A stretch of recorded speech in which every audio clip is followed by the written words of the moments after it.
Hello guys, welcome to another video in my channel. अभी हम जिस मैच के बारे में बात करने वाले हैं वो है आज का सुपर स्मैश का मैच, जो कि होने जा रहा है सेंट्रल डिस्ट्रिक्ट्स और ऑकलैंड के बीच में।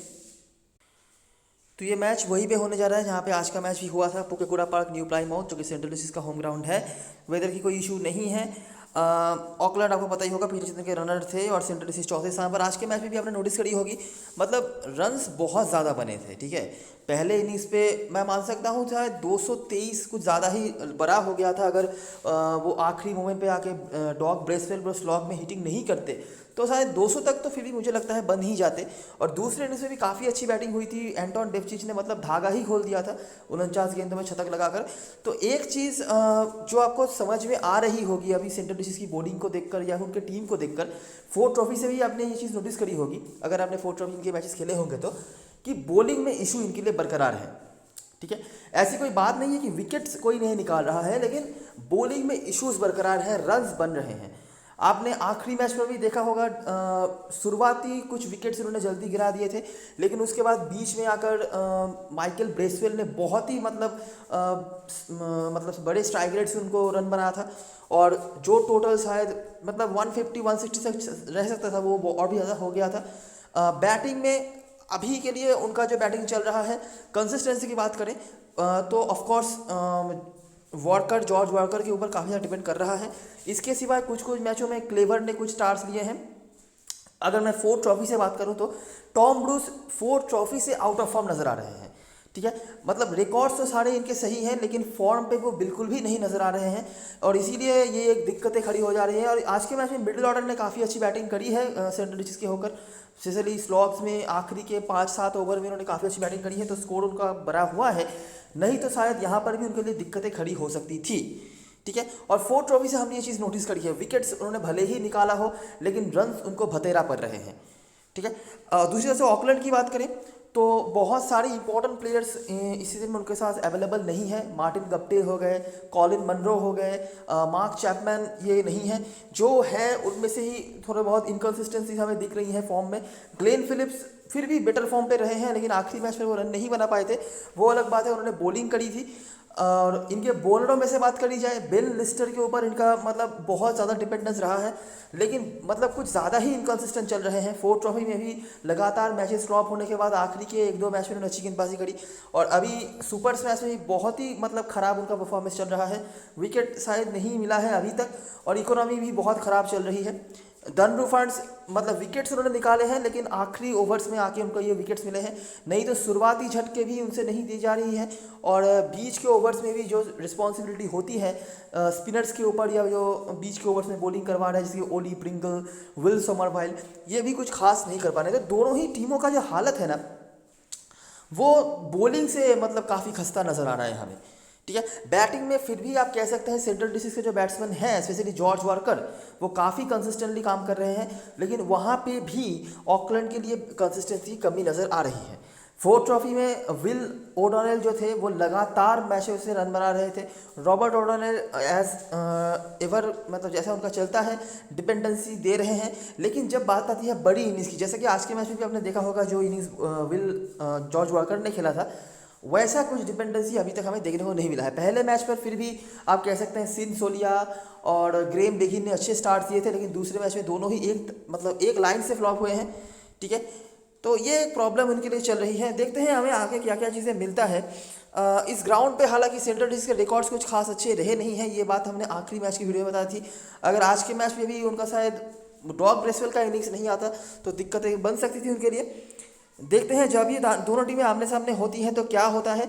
अच्छा, इस पूरे फिक्सचर में फिर से मैं 2-3 बैट्समैनों के नाम आपको बताऊंगा जो इस फिक्सचर में काफ़ी इफेक्टिव रहे हैं दोनों ही टीमों के होकर। सेंट्रल डिस्ट्रिक्ट की तरफ से जॉर्ज वॉकर, टॉम ब्रूस और एक इनिंग्स में डीन क्लीवर जो भी नाम है उनका, और ऑकलैंड के होकर मार्टिन गप्टिल। ठीक है, और मार्क चैपमैन, ये कुछ 4-5 प्लेयर्स हैं जिनके अच्छा करने के या ना करने के ऊपर डिपेंड करा है कि टीम की बैटिंग का स्कोर जो है वो कहाँ तक जाएगी। ठीक है, ओवरऑल अगर आप नोटिस करोगे तो ऑकलैंड की बैटिंग यहाँ पर सही रही है। ओवरऑल अगर हम पूरे फिक्सचर में बात करें, मैच का रिजल्ट क्या होगा वो डिपेंड करा है सेंट्रल डिस्ट्रिक्ट के बैटिंग के ऊपर कि उनकी बैटिंग कितनी अच्छी है, बुरी चल रही है। तो नोटिस करते रहो, ये है सेकेंड लास्ट मैच जब ये दोनों टीमें इस ग्राउंड पे भिड़े थे। सेंट्रल डिस्ट्रिक्ट की पारी यहाँ पर 107 पर निपट गई थी। देखो, ना ही यहाँ पर वर्कर चले 24 रन, ज़्यादा नहीं, ना ही ब्रूस चले और ना ही डेन क्लीवर चले, तो 107 पर निपट गए। नोएमा बार्नेट ने नीचे से कुछ रन बनाए थे। लीड किया किसने? सोमरवाइल, हीरा और फर्गूसन। सोमरवाइल और हीरा जो है स्पिनर्स हैं, ठीक है। ऑकलैंड ने यहाँ पर चेस कर लिया गप्टिल के 71 रन के ऊपर डिपेंड करके। अगला मैच यहाँ पर नोटिस करो, जैसे ही वर्कर का रन आया, रन पहुँच गया 174 तक। फिर से हीरा और समरवाइल, यहाँ पर मकलीनगन के विकेट कुछ थे। ऑकलैंड ने बड़े ही आराम से यहाँ पर चेस कर लिया, 17 ओवर्स में 176, मतलब ओवर 10 का इकोनॉमी रेट, रन रेट, आप कुछ भी कह लो, 10 का रन रेट चैपमैन ने यहाँ पर लीड किया था। अब बाकी जो बॉलर्स ने विकेट निकाले थे वो शायद अवेलेबल नहीं है। उसके बाद यहाँ पर देखो, ब्रूस का रन आया, क्लेवर का रन आया, रन पहुँच गए 219 तक, ठीक है। साथ में यंग के भी यहाँ पर परफॉर्मेंस है। समरवाइल का यहाँ पर भी विकेट था। ऑकलैंड चेस नहीं कर पाई, लेकिन 175 तक उनका भी स्कोर गया, जहाँ पर मुनरो और फिलिप्स करंट स्क्वाड मेंबर्स में से जो अवेलेबल हैं इनके कुछ थे। तो एक चीज़ कॉन्सिस्टेंटली आप नोटिस कर सकते हैं कि ऑकलैंड की बैटिंग यहाँ पर अच्छी हो रही है। चाहे ये जो एक मैच वो हारे हैं, यहाँ पर भी 175 बना है, यहाँ पर 17 ओवर्स में 176, यहाँ पर 16 ओवर्स में 111 फॉर 5, ठीक है। अगला मैच देखते हैं। यहाँ पर पहले बैटिंग करते हुए 210, और यह है आखिरी मैच जब ये दोनों टीमें इस ग्राउंड पे भिड़ी थी। यहाँ पर भी गप्टिल का रन था, और यहाँ पर जो सेकंड लास्ट मैच था, यहाँ पर भी गप्टिल के रन थे। तो गप्टिल ने दोनों ही मैच में रन बनाया हुआ था जब ये टीम इस ग्राउंड पे आए थे खेलने। साथ में चैपमैन, तो जहाँ पर गप्टिल और चैपमैन दोनों एक साथ चल गए, रन बन गए 210। मैंने दो प्लेयर्स के नाम बताए थे ऑकलैंड की तरफ से, तो दोनों एक साथ चल गए तो रन बन गए 210, ठीक है। सेंट्रल डिस्ट्रिक्ट की तरफ से भी 208 रन बने। मैंने यहाँ पर 3 बैट्समैनों का नाम बताए थे, 3 में से 2 बैट्समैन जैसे चले, वार्कर और ब्लूस, रन 208 तक पहुँच गया। यहाँ पर भी 219 बनाया था सेंट्रल डिस्ट्रिक्ट ने, ब्रूस और क्लेवर एक साथ चल गए तो 219 तक बन गया, ठीक है। ऑकलैंड यहाँ पर 2 रन से जीती थी, जहाँ पर हीरा, लिस्टर, ये कुछ विकेट टेकर्स थे। लिस्टर ने जब आखिरी बार खेले थे तो यहाँ पर 2 विकेट निकाला था। रिकॉर्ड्स तो हमेशा ही इनके सही रहते ही हैं, आखिरी फिक्सचर में भी हमने देखा था काफ़ी अच्छे रिकॉर्ड्स थे, लेकिन परफॉर्मेंस उनका इस सीजन में काफ़ी ख़राब गया है। ये मुझे मतलब ये बोलने में कोई दिक्कत नहीं है। और ये है आखिरी मैच। देखिए, फिर से एक बैटिंग कोलैप्स हुआ सेंट्रल डिस्ट्रिक्ट की तरफ से, जहाँ पर ना क्लेवर चले, ना ब्रूस चले, ना वार्कर चले, तो 138 फिर से लिस्टर, मतलब आखिरी जो 2 मैच खेला है लिस्टर ने, उनके खाते में विकेट्स गए हैं, साथ में हीरा और चैपमैन। और यहाँ पर चेस कर लिया था ऑकलैंड ने, गप्टिल के कुछ रन्स थे, बाकी शायद कोई अवेलेबल नहीं है, तो ऐसा, ठीक है। एक और चीज़ जो आप नोटिस कर सकते हैं कि ऑकलैंड के जो स्पिनर्स हैं ना, वो यहाँ से जनरली खाली हाथ नहीं जाते हैं। अच्छा, नोटिस करते रहो, रॉनी हीरा, मार्क चैपमैन, दोनों स्पिनर्स, उनके खाते में 2-2 करके विकेट। उसके बाद यहाँ पर रॉनी हीरा अकेले स्पिनर जिनके थे, 2 विकेट उनके मिले। उसके बाद यहाँ पर सोमरवाइल स्पिनर थे, उनके खाते में 1 विकेट आया। यहाँ पर दोनों जो स्पिनर्स थे, रॉनी हीरा और समरवाइल, दोनों के ही खाते में विकेट, टोटल 5। यहाँ पर भी समरवाइल और हीरा के विकेट, ठीक है। रॉनी हीरा मतलब अलग लेवल के बॉलर रहे हैं T20 क्रिकेट में ऑकलैंड के होकर। अब उनकी बात छोड़ दीजिए, लेकिन ये ट्रेंड है कि स्पिनर्स जो होते हैं ना ऑकलैंड के, इन्होंने यहाँ पे हमेशा विकेट निकाला हुआ है। इसका ज़्यादा लॉजिक तो नहीं है, लेकिन ये ट्रेंड है, ठीक है।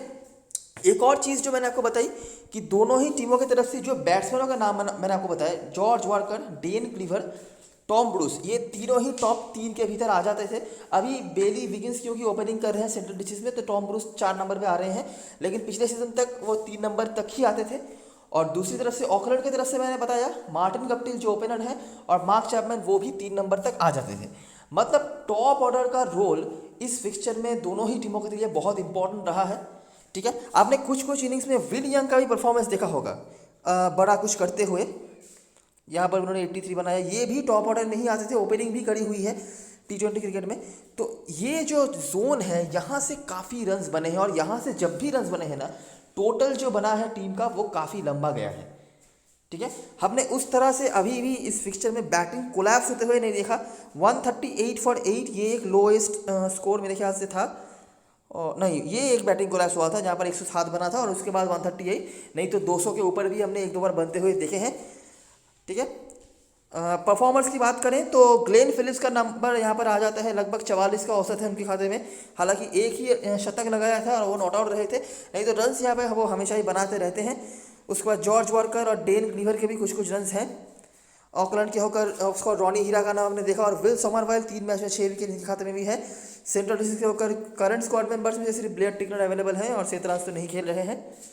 ग्राउंड में परफॉर्मर्स की बात करें तो जॉर्ज वॉलकर और टॉम ब्रूस वही नाम है, लेकिन टॉम ब्रूस का औसत जो है वो दिन दिन कम होता जा रहा है। जॉर्ज वॉलकर ने आज भी बहुत ही अच्छी पारी खेली और 40 का औसत इनके खाते में है। और बॉलिंग में जो प्लेयर्स अवेलेबल हैं उनमें से अजाज पटेल और ब्लेयर टिकनर, लेकिन औसत इनके काफ़ी बुरा है। और यही एक रीज़न है कि इस ग्राउंड में अच्छा नहीं कर पा रही थी पिछले कुछ सीजनों में सेंट्रल डिस्ट्रिक्ट। और इस ग्राउंड के मैचेस की बात करें तो यहाँ पर भी मैंने बताया हुआ था कि मतलब 2 साल पहले तक यहाँ पर 155 एक एवरेज स्कोर माना जाता था। मतलब कुछ कुछ इनिंग्स में बड़े रन्स भी बने थे, लेकिन 155 एक एवरेज स्कोर था और उससे नीचे चेज आराम से हो जाता था। उसके ऊपर थोड़ा सा इशू आता था चेसिंग टीम को। तो ये देखिए 2018 तक अगर हम देखें, मतलब 2018-19 सीज़न तक, तो पहले बैटिंग करते हुए 136 जो कि चेस हो गया। पेसर्स का ही अपर हैंड है, यहाँ पर कोई बड़ी बात नहीं है। उसके बाद ये जो मैच था, जो सेकेंड लास्ट मैच मैंने आपको दिखाया, यहाँ पर भी बैटिंग फर्स्ट करते हुए 107। तो ये था 2018-19 का। उसके बाद ये जो 2 मैचेस हुए थे, यहाँ पर देखिए रन्स बने थे, ठीक है, 209 रन बने थे यहाँ पे। 209 रन यहाँ पर बने थे, जहाँ पर जो परफॉर्मर्स मैंने आपको बताया, ब्रूस, क्लेवर, यंग तो अवेलेबल नहीं है, नीचे से व्हीलर, पेसर्स का ही अपर हैंड है। चेजिंग टीम चेज नहीं कर पाई, लेकिन जो जोन ऑफ द स्कोर मैंने बताया था 155 के आसपास, उसी पर गाड़ी रुक गई और उसके बाद उसके नीचे जैसे स्कोर गया वो चेस भी हो गया। तो ये है 2018-19 के सीज़न तक ये ऐसा ही चल रहा था। एक ही बार हुआ था तब जब 200 के ऊपर स्कोर गया था, बाकी उस तरह से बड़े रन समय देखने को नहीं मिले थे। अच्छा, एक ट्रेंड आप नोटिस कर सकते हैं, मतलब पिछले सेकेंड लास्ट सीज़न से, कि यहाँ पर समझ लीजिए 2 करके मैच होते हैं पर सीज़न। एक मैच ऐसा ज़रूर जाता है जहाँ पे बड़ा कोई स्कोर बनता है, मिनिमम एक। लेकिन पिछले सीज़न से ये चीज़ भी बदली है। देखो 18-19 सीज़न में एक इनिंग्स यहाँ पर बना 200, उसके बाद से 153, 147, 153, तो ये एवरेज स्कोर मेंटेन हुआ है, ठीक है।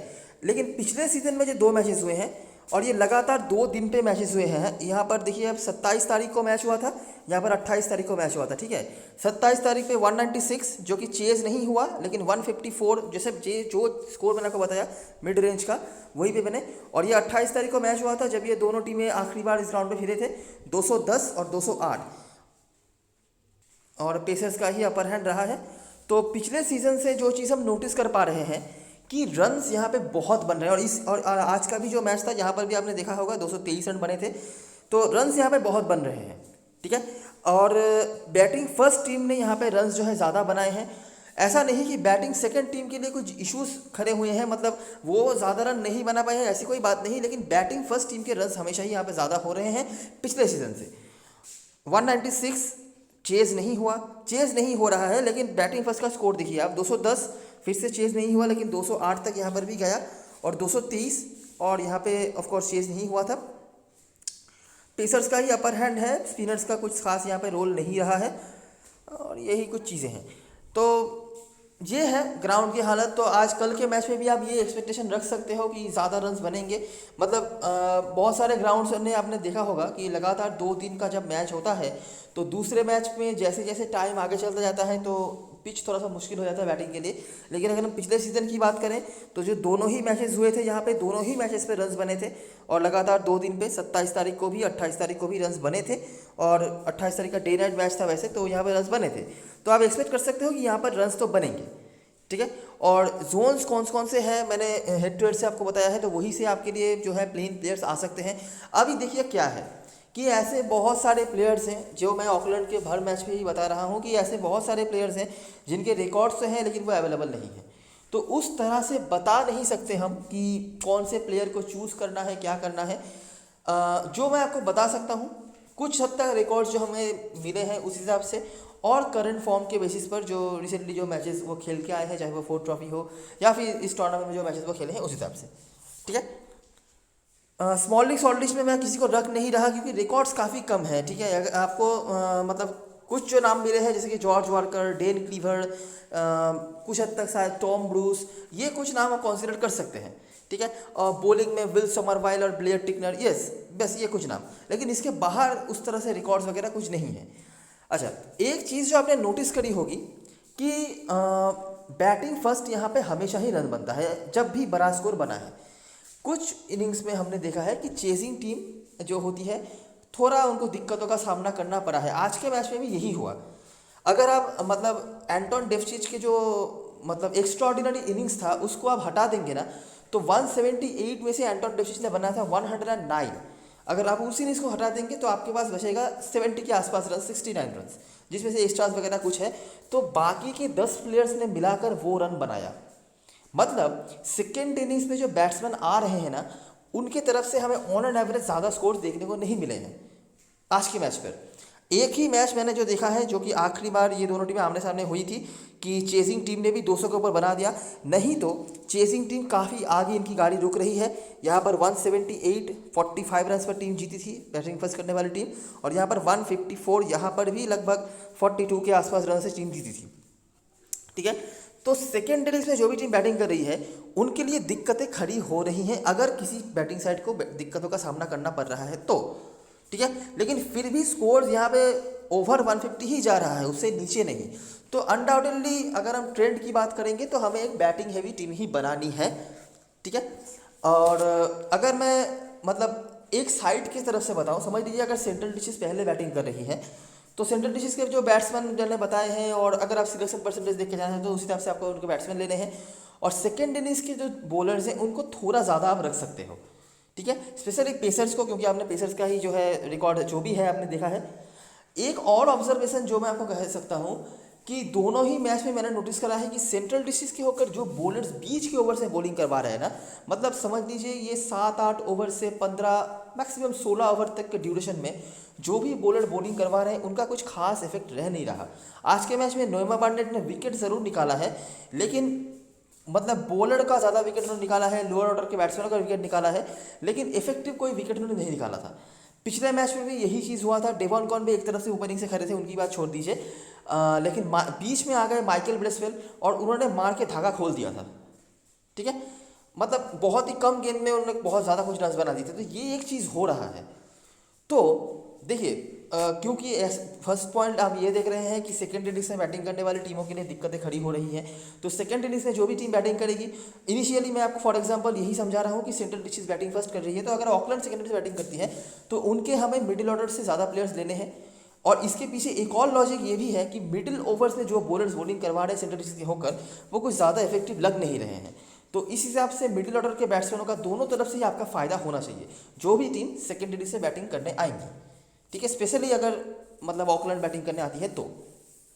ठीक है, मैं आपको जब टीम बनाऊंगा मैं फॉर एग्जांपल दिखा दूंगा क्या कर सकते हैं। ऑकलैंड की तरफ से यही बैटिंग ऑर्डर होनी चाहिए। विल ओडोनेल मतलब स्टार्ट तो कर रहे हैं हर मैच में, लेकिन उस तरह का मोमेंटम इनसे नज़र नहीं आ रहा है जो मोमेंटम उन्होंने फोर्थ ट्रॉफी में दिखाई हुई थी। फॉर्म पे है, सिलेक्शन परसेंटेज हाई है, लेकिन मुझे लगता है can be a player to take some risk. Of course batting जो बैट्समैन लिस्टेड हैं वहाँ से ज़्यादा ऑप्शन आपको नहीं मिलने वाले हैं कुछ एक्सपेरिमेंट्स करने का, लेकिन ये एक ऑप्शन है। रॉबर्ट ओडोनेल कुछ हद तक बॉलिंग भी करवा सकते हैं, अगर ज़रूरत पड़े तो आखिरी में से कराई भी थी, लेकिन कुछ खास काम पे आए नहीं थे। अच्छा, ग्रेम बेगिन एक ऐसे नाम है जिनको लोग थोड़ा सा अंडर एस्टिमेट कर रहे हैं। ये ओपनिंग कर रहे हैं और हाईली इनकन्सिस्टेंट है, ये तो पहली बात जो है इनके बारे में बता सकते हैं आप। लेकिन ये एक ऐसे प्लेयर है, अगर जिस दिन चल गए ना उस दिन बहुत लंबा खींचने की क्षमता रखते हैं। और जैसी बॉलिंग सेंट्रल चल रही है, अगर पहले इनिंग्स से बैटिंग मिल गई ऑकलैंड को ना, तो आप इनको एक बार ज़रूर अपने टीम में ट्राई कर लेना। ठीक है, देखिए सिन सोलिया, ग्लेन फिलिप्स, इनमें से कोई एक, ये तो सबके टीम में होंगे, लेकिन ग्रेम बेगिन को मेजॉरिटी ऑफ द जनता जो है शायद ट्राई ना करे, लेकिन आप अगर चाहो तो इनको एक बार ज़रूर ट्राई कर सकते हो। उसके बाद ब्रैड रॉडेन, बेन हॉर्न, लेकिन मुझे नहीं लगता अगर फर्स्ट इनिंग्स में बैटिंग मिली ऑकलैंड को तो इतनी दूर तक बैटिंग आ जाएगी प्रॉपर्ली। ओली ब्रिंगल, बेन लिस्टर बहुत ही ज़्यादा आउट ऑफ फॉर्म नज़र आ रहे हैं। मुझे नहीं पता कि किस तरह से आप उनको टीम में मैनेज करेंगे। एक तो क्रेडिट उनका 9 है, उसके बाद आउट ऑफ फॉर्म, इसीलिए इनिशियली मैं यही सजेस्ट करूँगा कि आप इनको अवॉइड कर सकते हैं। उसके बाद धनरू फंड्स, कुछ करें या ना करें, आखिरी ओवर्स में इनको बॉलिंग मिल रही है और हमेशा ही विकेट वो निकाल रहे हैं। उस तरह के फॉर्म पे तो ये भी नहीं थे, लेकिन चलिए विकेट तो मिल रहे हैं इनको, यही सबसे बड़ी बात है। और विल समरवाइल, इनके रिकॉर्ड्स तो काफ़ी अच्छे हैं, और अगर अकॉर्डिंग टू ट्रेंड आपने देखा है कि हमेशा ही एक ना एक स्पिनर को यहाँ पे सक्सेस मिला है इस फिक्सचर में सेंट्रल डिशेस के अगेंस्ट में।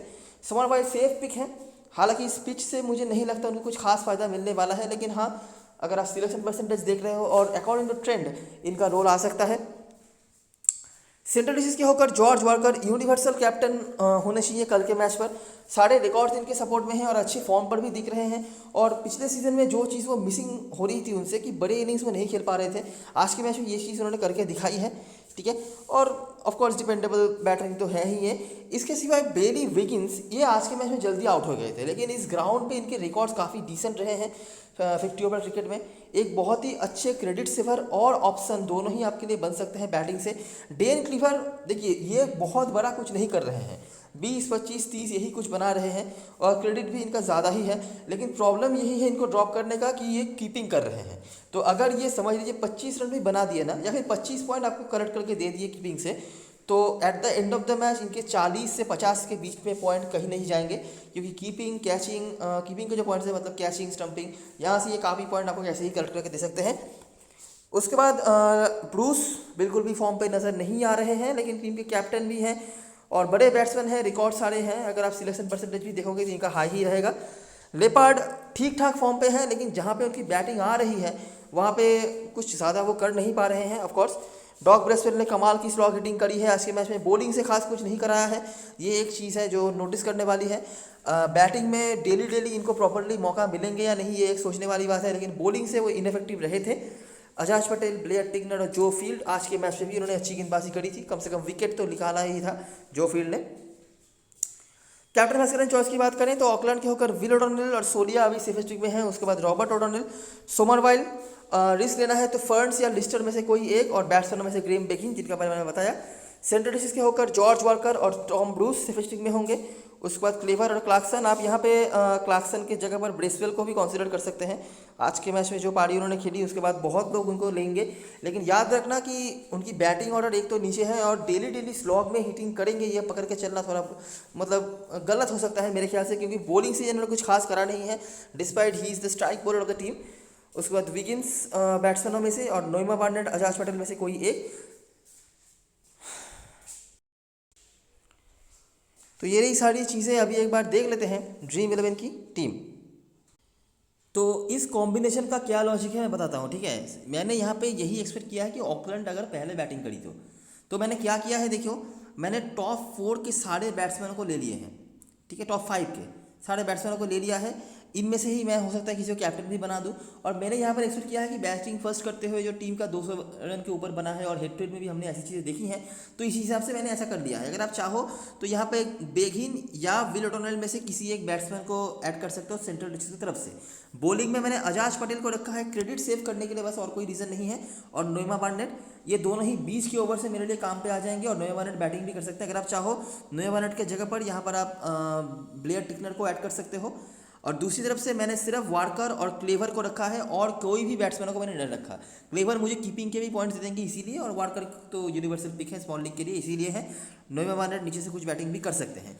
इसके सिवाय भी आपके पास ऑलराउंडर सेक्शन में डॉग ब्रेसवेल का ऑप्शन आएगा। देखिए बॉलिंग से ये कुछ खास नहीं कर रहे हैं, ठीक है। और अगर मुझे सेकेंड इनिंग्स में बैटिंग मतलब कोलैप्स नहीं कहूँगा, लेकिन बैटिंग वीकनेस का कुछ दिखाना है तो डॉग ब्रेसवेल का रोल बैटिंग से भी नहीं आना है, तो इसीलिए मैंने अभी के लिए इनको नहीं रखा है। धनरू फंड्स एक बहुत अच्छे ऑप्शन हो सकते हैं, अगर आप चाहो नोएमा बार्नेट की जगह पर इनको ले सकते हो, और समझ लो यहाँ से किसी एक बैट्समैन को ड्रॉप करके आप सेंट्रल डिस्ट्रिक्ट के किसी बैट्समैन को ले सकते हो।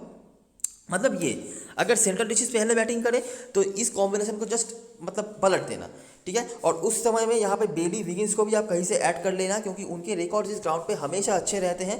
2020 तो वो खेले नहीं है ज़्यादा, यही 1-2 मैच खेले हैं, लेकिन 50 ओवर क्रिकेट में हमेशा उन्होंने इस ग्राउंड पे रन बनाया हुआ है, ठीक है। Captain vice captain choice, captain तो स्मॉल लीग के लिए यूनिवर्सल यही हो गए।